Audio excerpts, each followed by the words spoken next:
Hi friends, welcome to Trade and Success. Today Bank Nifty given again 220 points. As per my previous videos, I have explained about the gann levels, how the gann levels are working perfectly, how the profitable strategy we have made in Excel application. That levels previous videos I have explained very well. So today also, as per that level, it has given 220 points.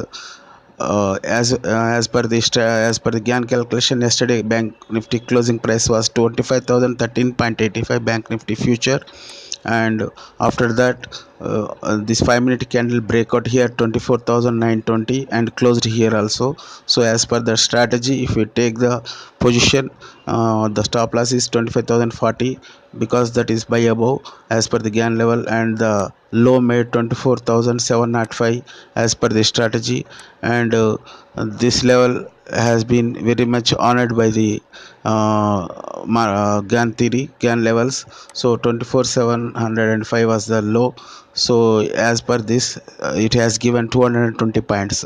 Not only Bank Nifty, and there are stocks also given today, Bharti Airtel and other stocks also given today as per the intraday stocks levels. And if you see the GAN levels and strategy based stock selection based strategies, if we choose, we have to make the money in the stock markets always. So we need to follow always the best theory and best strategies. For if you are interested for the GAN levels and other strategies, please contact my phone number, WhatsApp number 70132469931. Thank you very much.